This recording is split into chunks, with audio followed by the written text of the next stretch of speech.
एक व्यक्ति सुबह से लेकर शाम तक काम करने के बाद उतना परेशान होता या थकता नहीं है जितना कि वह गुस्सा करने के बाद परेशान होकर थक जाता है। अत्यधिक गुस्सा क्रोध की स्थिति में अपने मन की अवस्था कुछ इस तरह से बनती है जिस तरह उबलते हुए पानी में आप अपनी परछाई को नहीं देख सकते हैं, वैसे ही जब आप क्रोध के स्थिति में होते हैं तो आप वास्तविकता को देखने में असमर्थ होते हैं और जब गुस्से में रियलिटी को देख ही नहीं पाते तो जाहिर है परिणाम भी विपरीत ही होंगे। कहीं साइंटिफिक रिजल्ट भी बताते हैं गुस्से का अपने शरीर, मन और बुद्धि पर बहुत विपरीत परिणाम पड़ता है। फिर भी जीवन में हर इंसान को कभी न कभी किसी न किसी बात पर गुस्सा आता जरूर है, लेकिन कुछ लोग होते हैं जो अपने गुस्से पर काबू पा लेते हैं। कुछ लोग तो ऐसे होते हैं जिन्हें यह बात अच्छी तरह से पता होती है कि आखिर कब, किस पर, क्यों और कितना गुस्सा करना उचित होगा। कहने का मतलब ऐसे लोग अपने विवेक से ऐसी जगह और ऐसे कारण के लिए क्रोध करते हैं कि जहां पर गुस्से से काम बिगड़े ना बल्कि काम बन जाए। वहीं कुछ लोग छोटी छोटी बातों पर गुस्सा करते रहते हैं, गुस्सा आते ही खुद पर से नियंत्रण खो देते हैं। क्रोध उसके लिए कितना नुकसानदायक हो सकता है अक्सर उसे यह तब पता चलता है जब वह अपना बहुत कुछ खो चुके होते हैं। यही कारण है कि संतों महापुरुषों ने हमेशा क्रोध से बचने के लिए सलाह दी है। क्रोध के आवेश में आकर क्षणिक पल में कुछ ऐसा कर सकते हैं जिसका पछतावा हमें जीवन भर रहता है।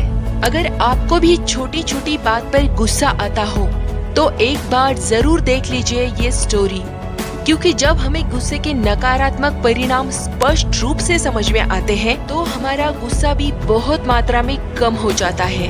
एक लड़का था, वह बहुत ही गुस्सैल था, छोटी छोटी बात पर अपना आपा खो बैठता, गुस्सा करता और परिणाम के बारे में सोचे बिना लोगों को भला बुरा कहकर बस निकल जाता।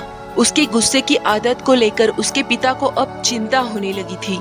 एक दिन उसके पिता ने बेटे को पास बुलाकर कहा कि हम एक गेम खेलेंगे और पूरा गेम होने के बाद तुम्हें एक बेहतरीन उपहार मिलेगा।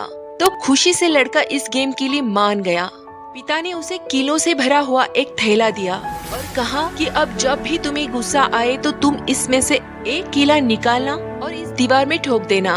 पहले दिन उस लड़के ने 25 बार गुस्सा किया और इतनी ही कीले दीवार में ठोक दी। कुछ दिन के बाद उसे लगने लगा कि क्यों ना कीले ठोकने में इतनी मेहनत करने से अच्छा है कि अपने क्रोध पर काबू किया जाए। और अगले कुछ दिनों में धीरे धीरे कीलों की संख्या घटने लगी।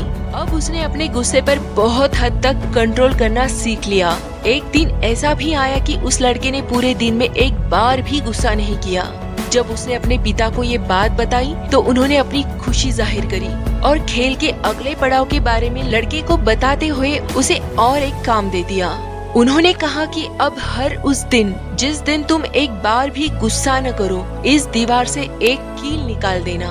लड़के ने ऐसा ही किया और बहुत समय बाद वो दिन भी आया जब लड़के ने दीवार में लगी आखिरी कील भी निकाल दी और अपने पिता को खुशी से ये बात बताई। तब पिताजी उसका हाथ पकड़कर उस दीवार के पास ले गए और बोले, बेटे तुमने बहुत अच्छा काम किया है, लेकिन क्या तुम दीवार में हुए छेदों को देख पा रहे हो? अब वो दीवार कभी भी वैसी नहीं बन सकती जैसी वो पहले थी। जब तुम क्रोध में कुछ कहते हो तो वो शब्द भी इसी तरह से सामने वाले व्यक्ति पर गहरे घाव छोड़ जाते हैं। ये सुनकर और दीवार को देखकर लड़के को अपनी गलती का एहसास हो जाता है और वह उस दिन गुस्सा ना करने की ठान लेता है। भला इससे बेहतर गिफ्ट क्या हो सकता है? तो कभी भी गुस्सा करने से पहले एक बार जरूर सोच लें अपने क्रोध का परिणाम क्या होगा। अपने गुस्से से परिस्थिति सुधारेगी या फिर और बिगड़ जाएगी? गुस्से से सामने वाले व्यक्ति में कुछ अच्छा बदलाव आएगा या फिर उसके अंदर दुख और अपमान का गहरा घाव छूट जाएगा? और सबसे जरूरी, अपने क्रोध, गुस्से से स्वयं को सार्थकता का एहसास होगा या अत्यधिक पश्चाताप? धन्यवाद।